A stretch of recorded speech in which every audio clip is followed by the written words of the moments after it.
Santa Igreja conclui nesta solenidade de nosso Senhor Jesus Cristo, Rei do Universo, o ano da fé,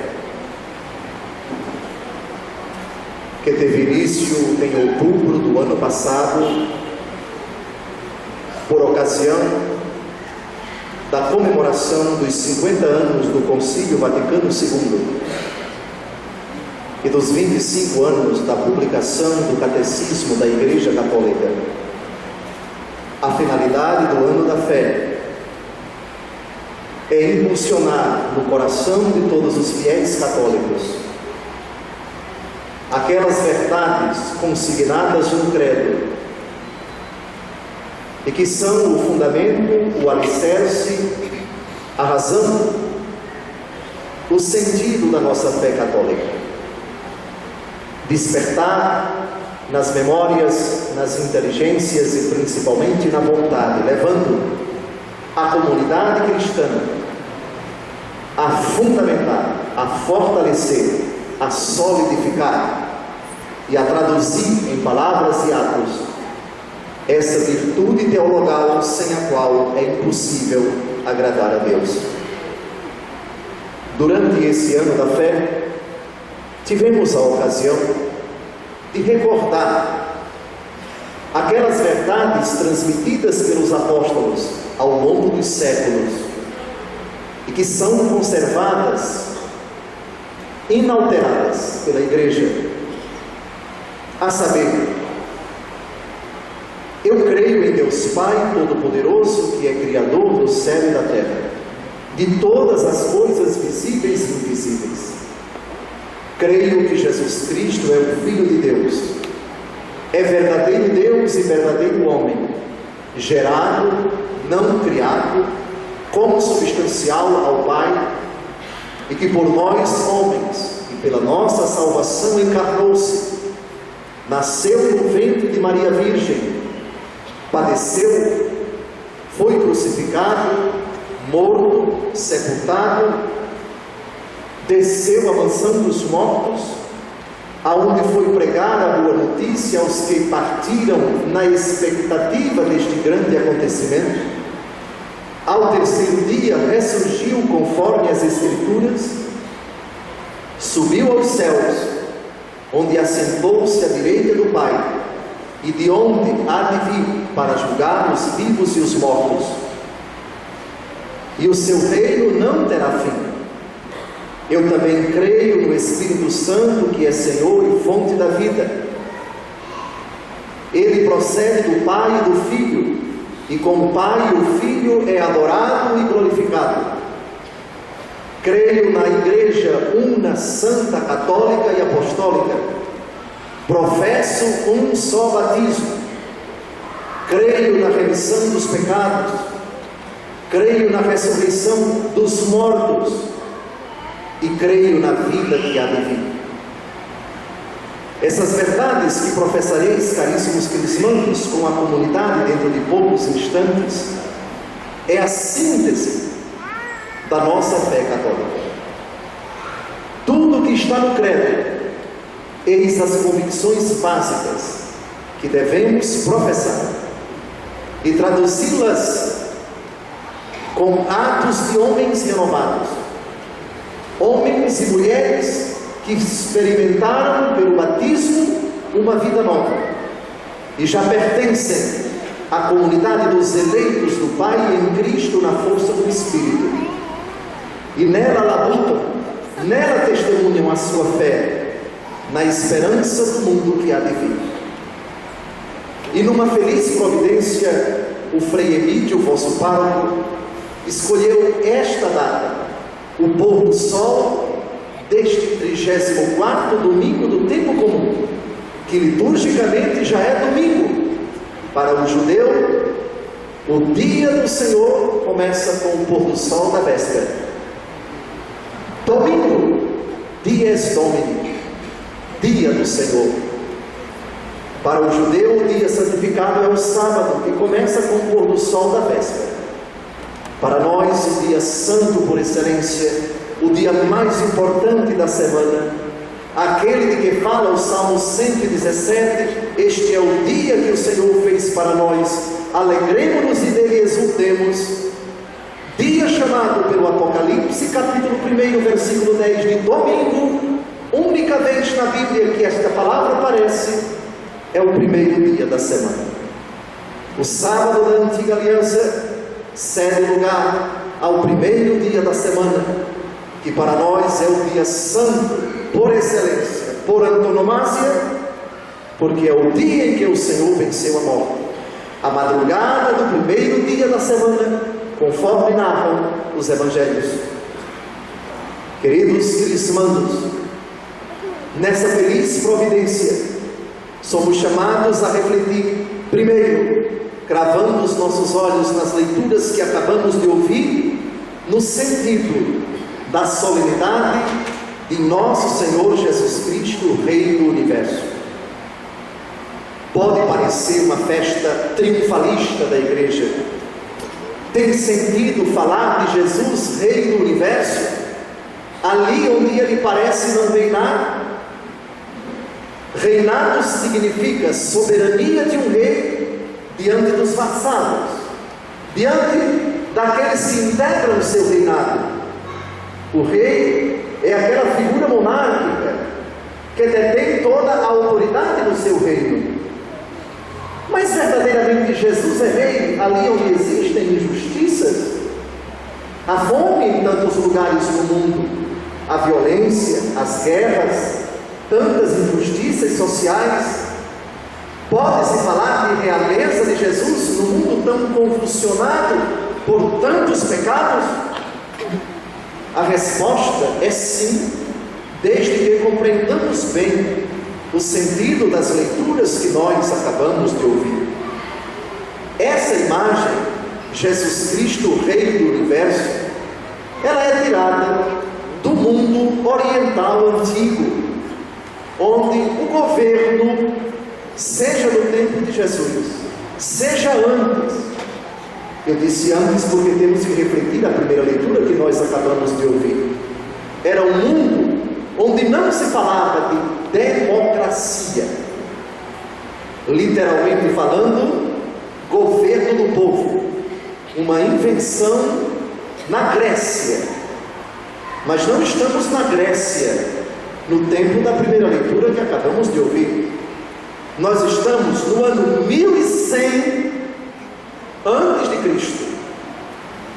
Democracia é coisa do século III ou IV antes de Cristo.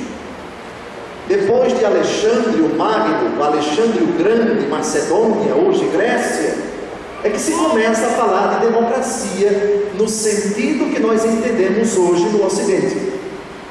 Mas esqueçamos democracia e fiquemos com a revelação bíblica. A realeza é um sistema de governo no qual os poderes de executar, de legislar e de julgar estão concentrados numa única pessoa. Monarquia vem do grego, monos significa um, arqué, princípio. Monarquia é um princípio que reside numa única pessoa, é uma autoridade única que pode excepcionalmente delegar poderes, mas os poderes estão concentrados nas mãos dela. É Montesquieu, na França, que vai propor uma distinção de poderes. Segundo a sua teoria, é preciso que o governo que é do povo e em seu nome é exercido, seja distribuído em diferentes autoridades. A execução das leis fica com o poder executivo. A legislação compete a outro poder, o legislativo. Mas julgar se a execução é de acordo com a lei é competência de um terceiro poder.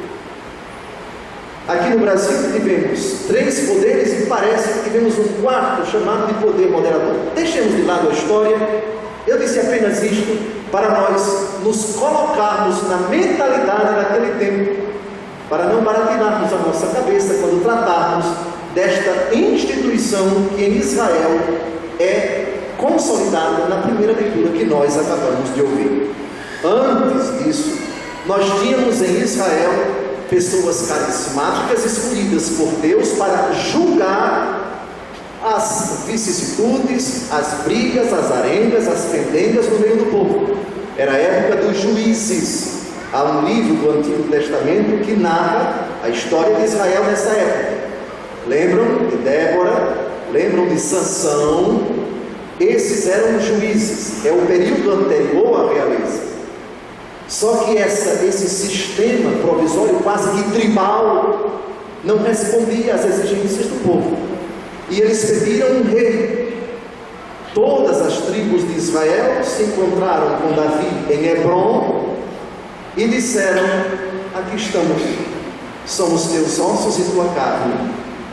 Saul, tempos atrás, era nosso rei. Eras tu que dirigias os negócios de Israel. E o Senhor diz: tu apacentarás o meu povo Israel e serás o seu chefe. Então vieram todos os anciãos de Israel ao rei em Hebrom. O rei faz uma aliança com eles em Hebrom, e na presença de Deus, Davi é ungido rei de Israel. A realeza em Israel começa aí. É preciso nós compreendermos essa instituição humana para compreendermos a realeza de nosso Senhor Jesus Cristo. Há diferenças profundas. Primeiro, os reis humanos, são frágeis, são limitados. São reis que governam com poderes quase ilimitados. Eles detêm o poder de decidir a respeito da liberdade das pessoas. Naquele tempo não existia, mas hoje se fala de direitos humanos ou direitos fundamentais, aquilo que está no artigo 5º da nossa Constituição. Naquele tempo não se falava de direitos da pessoa, mas se falava de um intermediário em quem residiam as prerrogativas do Deus Altíssimo. Era uma realeza teocrática, isto é, Deus escolhia, Deus designava e ele era ungido. Teocracia, teos, Deus, cracia, governo. É um governo onde não há distinção e separação entre Estado e religião. É um regime teocrático que lamentavelmente existe ainda nos dias de hoje, mas de uma forma bem deturpada em países de ditadura religiosa, cujos nomes eu me reservo o direito de não citá-los por uma questão de prudência. Mas isso já é a deturpação da verdadeira teocracia, aqui traduzida sob o nome de monarquia. O monarca é o superior absoluto. Os subordinados devem obediência ao rei.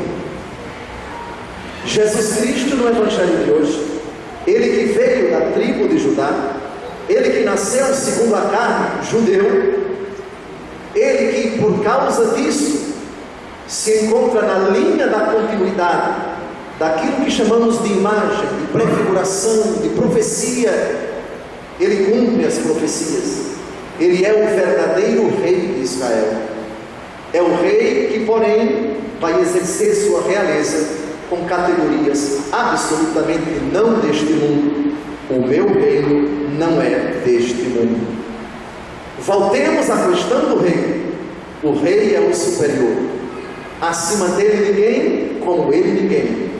Jesus é Deus de Deus, verdadeiro Deus, verdadeiro homem, que ao inclinar-se sobre a natureza humana não deixou de ser Deus, e sua realeza se revela no ventre de Maria de uma forma surpreendente. É um rei que se iguala com seus vassalos.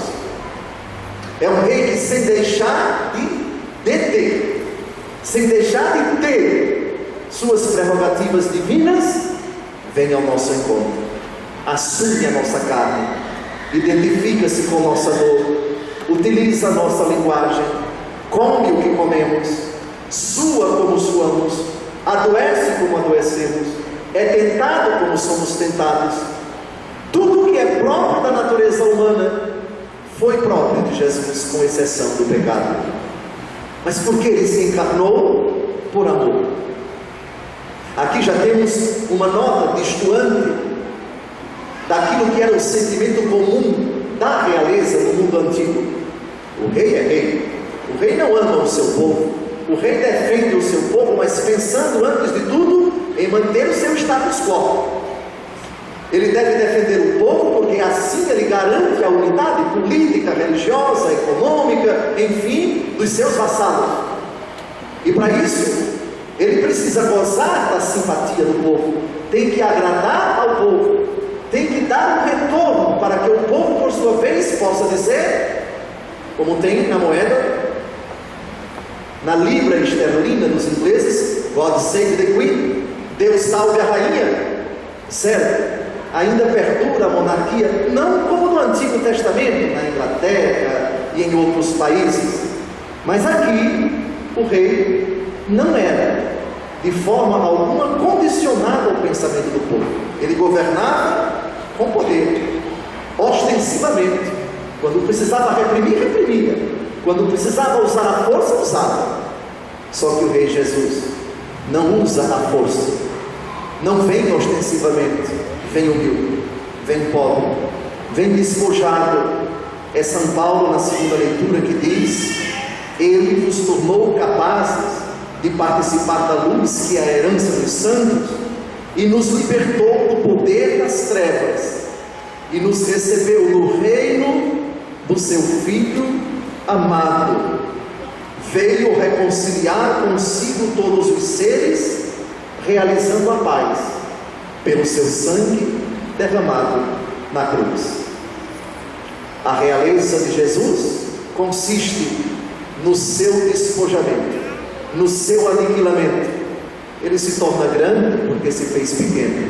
Ele foi elevado às alturas porque se rebaixou até o mais ínfimo da nossa pobre e espúria condição humana. Fez-se obediente até a morte e morte de cruz. A sua coroa é de espinhos. O seu trono é o Calvário, é o madeiro, onde ele foi cravado como um maldito, como um bandido. Eis em que consiste a realeza. É nesse sentido que Jesus é cabeça da igreja. São Paulo, na carta aos Efésios, diz uma frase que choca muito as mulheres dos tempos presentes. A frase diz assim: o homem é cabeça da mulher, vírgula, como Cristo é cabeça da igreja. Para uma feminista isso é intolerável.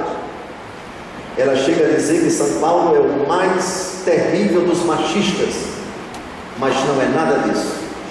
Reparem a frase: o homem é cabeça da mulher, como que Cristo é cabeça da igreja, que deu a vida por ela. Ser cabeça na Bíblia significa ser servo, amar até ao fim, dar a vida pela pessoa amada. É nesse sentido ser cabeça, é nesse sentido que Jesus se torna grande, é nesse sentido que Ele é nosso Senhor.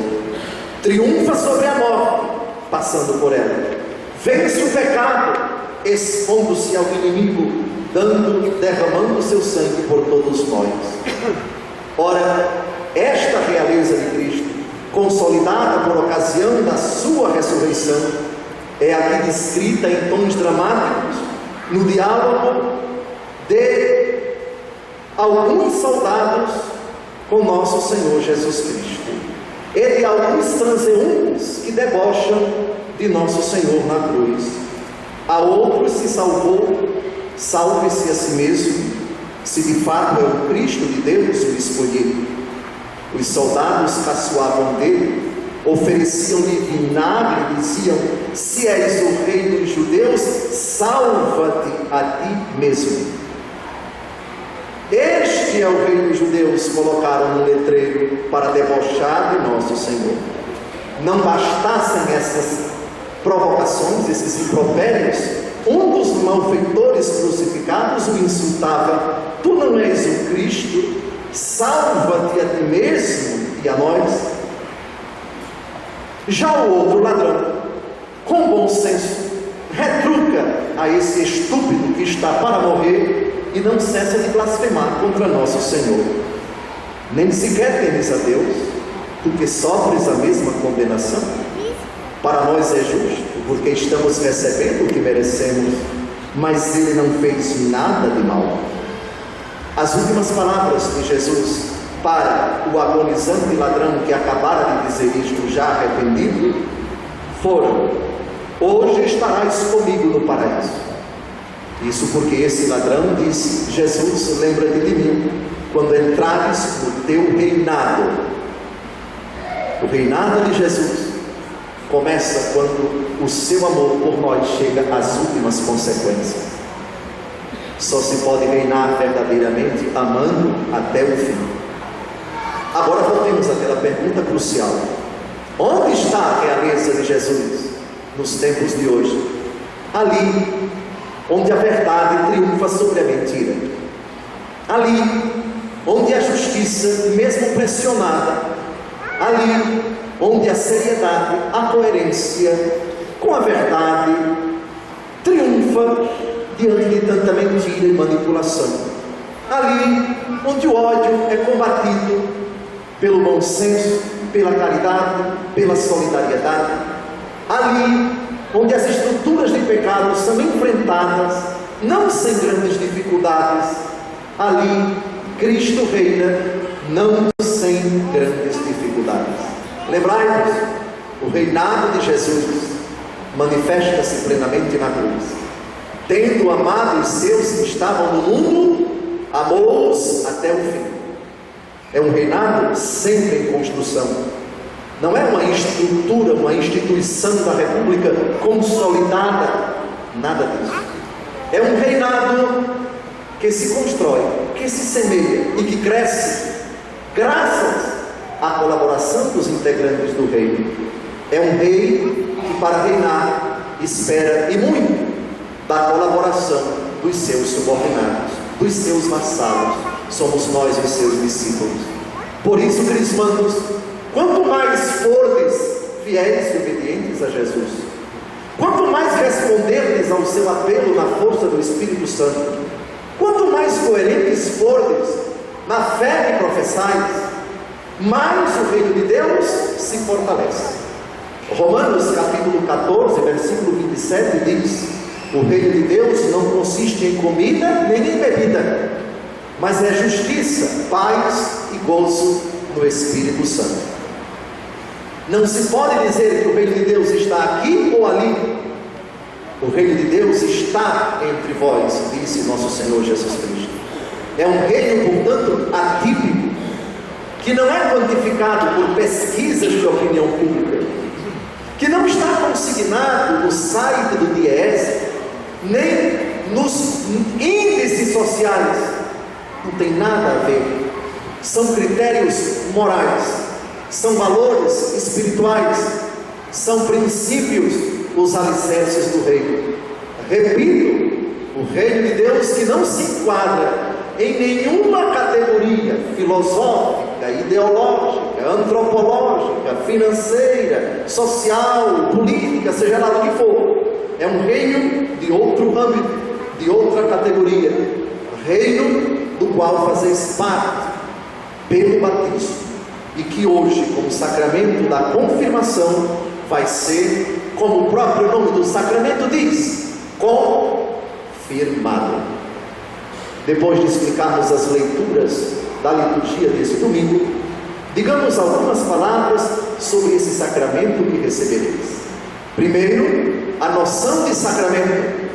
Sacramento era uma realidade militar. A palavra sacramento não aparece na Bíblia, porque a Bíblia não foi escrita em latim. Sacramentum é palavra latina, mas essa realidade, na língua grega, na qual foram escritos quase todos os livros do Antigo e do Novo Testamento, fala de mysterion, Deus mesmo, abscôndito, e aquilo que Ele diz e aquilo que Ele faz. São muitos os mistérios de Deus, os sinais de Deus. Falaremos de alguns deles daqui a pouco. Pois bem, que era o sacramento? Todo jovem no Império Romano, quando completava 18 anos, os homens, evidentemente, eles eram obrigados a se alistar. Passavam por uma triagem. Os considerados com boa saúde eram admitidos no exército. Lembram de Santo Expedito? Foi um deles. O dia da admissão do jovem no exército romano era marcado por uma cerimônia militar muito bonita. Cada um deles recebia uma tatuagem no ombro esquerdo, ali naquela posição onde somos vacinados. E ali ele era carimbado com um carimbo, um brasão do Império Romano, SPQR, Senatus Populusque Romanum, do Senado e do povo romano. Ali ele estava sacramentado. Ele era oficialmente integrante de um dos exércitos mais poderosos da história da humanidade. Pois bem, quem visse a tatuagem no seu ombro esquerdo sabia, é integrante do exército romano. Está marcado, está assinalado, está sacramentado.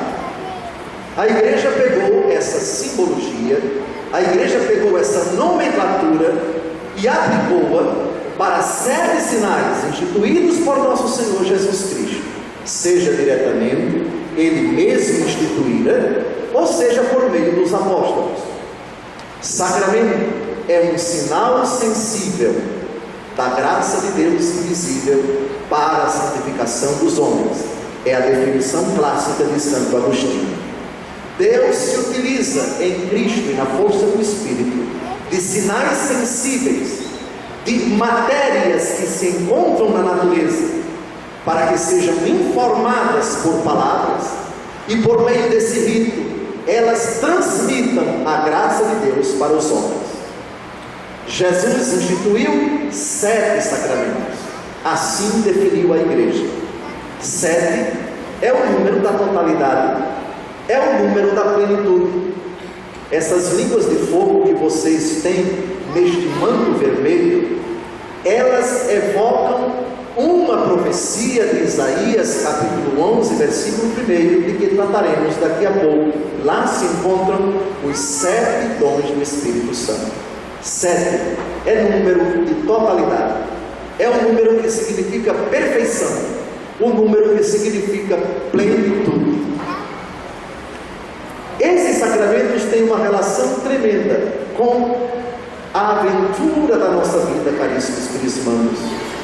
Vou dizer-lhes algumas palavras-chave que sintetizam a nossa vida aqui na terra. A primeira, nascimento. A segunda, alimento. A terceira, crescimento. A quarta, quando adoecemos, cura. Depois, chega um determinado momento da nossa vida que nós tomamos decisões. Nascimento, alimento, crescimento, remédio quando adoecemos, e decisões fazem parte da nossa vida. Batismo, o novo nascimento. Quem não nascer da água e do Espírito não pode entrar no reino dos céus. Todos nós nascemos um dia, saímos do ventre de nossa mãe.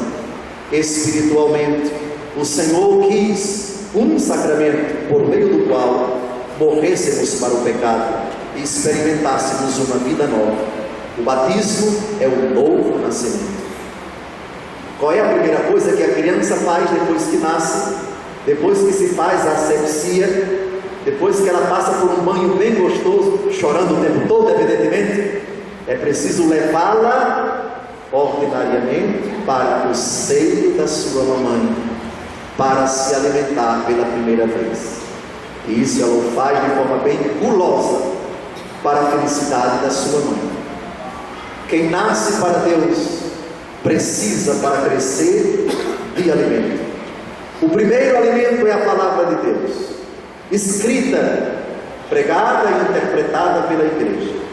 Mas o Senhor quis um outro sacramento, um outro sinal, no qual Ele estivesse presente verdadeiramente, sacramentalmente, em corpo, sangue, alma e divindade. Por isso, na véspera de sua morte, ele instituiu a Eucaristia, tomou o pão, deu graças, partiu, deu aos seus discípulos, dizendo: tomai todos e comei, isto é o meu corpo, que será entregue por vós.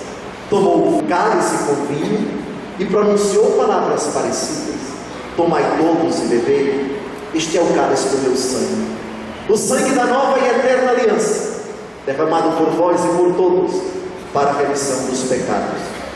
E determinou e decretou: fazer isto em memória de mim. O sacramento da Eucaristia. Depois, o sacramento da maturidade cristã. Quem nasce e se alimenta cresce até a maturidade. O sacramento que recebereis agora é o sacramento da maturidade cristã. É o terceiro dos sacramentos chamados da iniciação cristã. A palavra confirmação evoca a ideia de firmeza. No batismo, já recebestes a firmeza da fé. Agora sereis confirmados. Aquela firmeza que foi dada pelo Espírito Santo no batismo, agora será reforçada. E o reforço é o próprio Espírito Santo que um dia vos foi dado no batismo. Pois bem, filhos caríssimos, hoje vós atingis a maturidade da fé. Após uma acurada preparação, que certamente vos foi dispensada pelo Padre Emídio e os seus catequistas, vós agora estáis plenamente conscientes da fé que professastes no passado, talvez pelos vossos pais e padrinhos, e que agora, depois de um longo processo de preparação, está mais nítida, está mais firme, mais indubitável, está inexorável. Agora, vós podeis com vossos próprios pés, com vossos próprios lábios e inteligência, testemunhar com palavras e atos que Jesus Cristo é o Senhor. Dom José, explique-nos mais a novidade do sacramento da Crisma em comparação com o batismo. Se no batismo eu recebi o Espírito Santo, agora vou recebê-lo de novo. Para quê? A resposta está no mais. A resposta está na consolidação, na confirmação. Mais firmeza, mais solidez, mais compromisso, mais seriedade, mais responsabilidade, mais empenho, mais solicitude em levar Cristo com palavras e atos aos homens. Se no batismo fostes enraizados na filiação divina, se a partir do batismo vós pudestes dizer: Abá, Pai, Pai nosso, agora vós estáis mais enraizados na fé. Se no batismo vos unistes solidamente a Cristo, na Crisma essa união se torna mais sólida.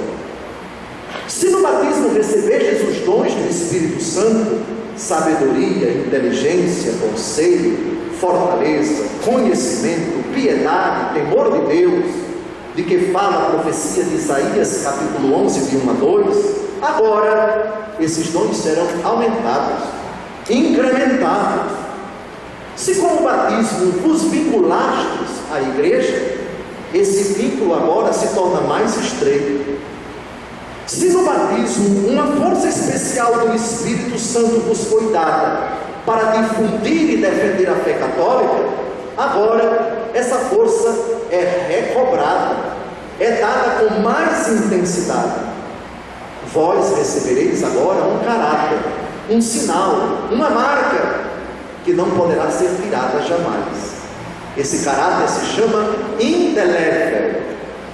Delével vem de deleo, deles, delere. É um verbo latino que significa apagar. Daí vem o verbo deletar, que é uma invenção da informática. Deletar vem de delere, do latim apagar. Esse sinal é indelével, não pode ser deletado por ninguém. Por isso, só se pode ser crismado uma única vez. da mesma maneira que só pode ser batizada uma pessoa uma única vez, segundo as palavras de São Paulo, há uma só fé, um só Senhor, um só batismo. Filhos caríssimos, é hora de terminar a homilia, para que ninguém cochile. Acordai-vos, despertai para a fé.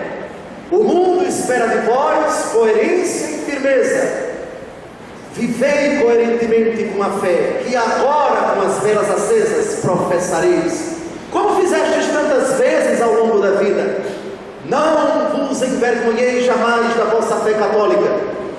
Esta fé está tão firme no vosso coração, que jamais pode ser questionada. A hesitação, a dúvida com relação à fé, são palavras impróprias para o cristão crismado, porque ele foi confirmado.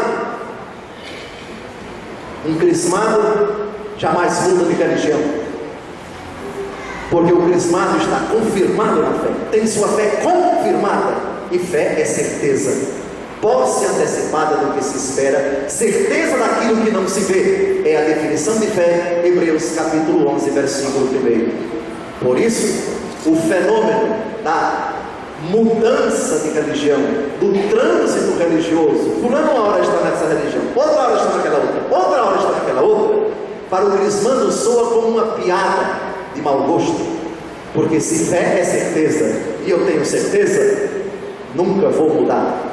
Certeza! Se eu tenho certeza de que esse manto que vocês usam é vermelho, ninguém vai conseguir tirar da minha cabeça que ele é vermelho. E se eu mudar de opinião, se eu mudar é porque não foi certeza, foi opinião. A gente muda quando tem opinião. Quem tem certeza não muda. Se vossa fé é certa, morrereis católicos. Sim ou não? Sim. Pois bem, pelo menos esta certeza a igreja tem nesta tarde. Transmiti essa certeza para os vossos namorados, caríssimas crismandas. Sede rigorosas nesse sentido. Ao começardes o namoro, deixai bem claro isto: certeza é coisa que não se tira. Por isso, não com essa impostação, por favor, que os namorados vão sair correndo. Deus me livre de namorar com essa ditadora. Brincadeira. Mas digam com doçura: eu tenho fé católica, eu tenho certeza da minha fé. Por isso deixo isso bem claro. Fé salva, namorado não, noivo não, esposo não, filho não, emprego não, dinheiro não, fé salva. Quem crê e for batizado será salvo, quem não crê será condenado.